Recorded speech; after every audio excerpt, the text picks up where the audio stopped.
ಮುಂದಿನ ರಾಶಿ ಮಿಥುನ ರಾಶಿ. ಮಿಥುನ ರಾಶಿಯವರಿಗೆ ಅಂಗಾರಕ ಯೋಗ ಫಲಾಫಲಗಳು ನೋಡಕ್ಕೆ ಹೋದಾಗ 6 ಮತ್ತು 11ರ ಅಧಿಪತಿಯಾಗಿರ್ತಕ್ಕಂಥ ಅಂಗಾರಕ 10ನೇ ಮನೆ ಕರ್ಮಸ್ಥಾನದಲ್ಲಿ ಅಂಗಾರಕ ಯೋಗ ಏರ್ಪಟ್ಟಿದೆ. 1, 4 ಮತ್ತು 5ನ್ನು ನೋಡ್ತಾ ಇರತಕ್ಕಂಥ ಅಂಗಾರಕ ಇವರಿಗೆ ಮಿಥುನ ರಾಶಿಯವರಿಗೆ ಸ್ವಲ್ಪ ಮಿಶ್ರ ಫಲ ಇರ್ತಕ್ಕಂಥದ್ದು.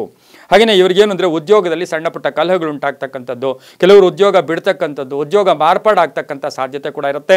ಇನ್ನು ಆತ್ಮಸ್ಥೈರ್ಯ ಕುಂದುತ್ತಾ ಇರತಕ್ಕಂಥದ್ದು, ನಿಮಗೆ ನೀವೇ ಬೈಕೊಳ್ಳೋಕೆ ಹೋಗೋದು, ನಿಮಗೆ ನೀವೇ ಕೋಪ ಮಾಡ್ಕೊಳ್ಳೋಕೆ ಹೋಗೋದು ಕೂಡ ಅಷ್ಟು ಶುಭ ಅಲ್ಲ ಅಂತ ಹೇಳುತ್ತೆ. ಮನೆ ಕಟ್ಟೋದ್ರಲ್ಲಿ ಸ್ವಲ್ಪ ನಿಧಾನ ಆಗ್ಬೋದು, ವಾಹನದಲ್ಲಿ ನಿಧಾನ ಆಗ್ಬೋದು, ತಾಯಿ ಆರೋಗ್ಯದ ಚಿಂತೆ ಕಾಡ್ತಕ್ಕಂಥದ್ದು, ಮಕ್ಕಳ ಜೊತೆ ಒಂದು ಸಣ್ಣ ಪುಟ್ಟ ಕಲಹಗಳಾಗ್ತಕ್ಕಂಥ ಸಾಧ್ಯತೆ ಕೂಡ ಇರುತ್ತೆ. ಅದರ ಜೊತೆಗೆ ಆತ್ಮಸ್ಥೈರ್ಯ ಕಳ್ಕೊಬೇಡಿ, ಯಾರೋ ಏನೋ ಹೇಳ್ತಾರೆ ಅಂತ ಅದಕ್ಕೆಲ್ಲ ಹೆಚ್ಚು ಒತ್ತು ಕೊಡಕ್ಕೆ ಹೋಗಬೇಡಿ. ಆದರೂ ಕೂಡ ಮಿಥುನ ರಾಶಿಯವರಿಗೆ ಶುಭ ಕಾಲ ಕೂಡ ಒಂದು ಲಾಸ್ಟ್ ಕಡೆಯ ಭಾಗದಲ್ಲಿ ಅಂಗಾರಕ ಯೋಗ ಜೂನ್ 1 ತನಕ ಇರತಕ್ಕಂಥ ಈ ಸಂದರ್ಭ ಕಡೆಯ 2-3 ದಿನಗಳಲ್ಲಿ ಶುಭ ಆಗ್ತಕ್ಕಂಥ ಯೋಗ ಕೂಡ ಇರುತ್ತೆ.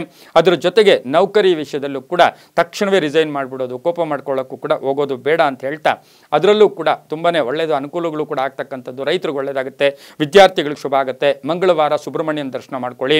ಹಾಗೆಯೇ ಮಂಗಳವಾರ ದಿವಸ ವಿಶೇಷವಾಗಿ ಹಳದಿ ಪುಷ್ಪಗಳಿಂದ ಸುಬ್ರಹ್ಮಣ್ಯನ ಆರಾಧನೆ ಮಾಡ್ಕೊಳ್ಳಿ, ತುಂಬಾ ಒಳ್ಳೆಯದಾಗ್ತಕ್ಕಂಥ ಯೋಗ ಕೂಡ ಇರುತ್ತೆ. ಉಪವಾಸ ಕೂಡ ಇದ್ದಿದ್ದೆ ಆದರೆ ತುಂಬಾ ಒಳ್ಳೆಯದಾಗುತ್ತೆ.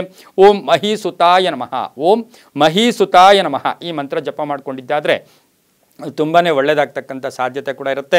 ಅದರ ಜೊತೆಗೆ ನಿಂಬೆಹಣ್ಣಿನ ದೀಪವನ್ನು ದುರ್ಗಾದೇವಿಗೆ ಹಚ್ಕೊಂಬನ್ನಿ, ಇನ್ನೂ ಒಳ್ಳೆಯದಾಗುತ್ತೆ.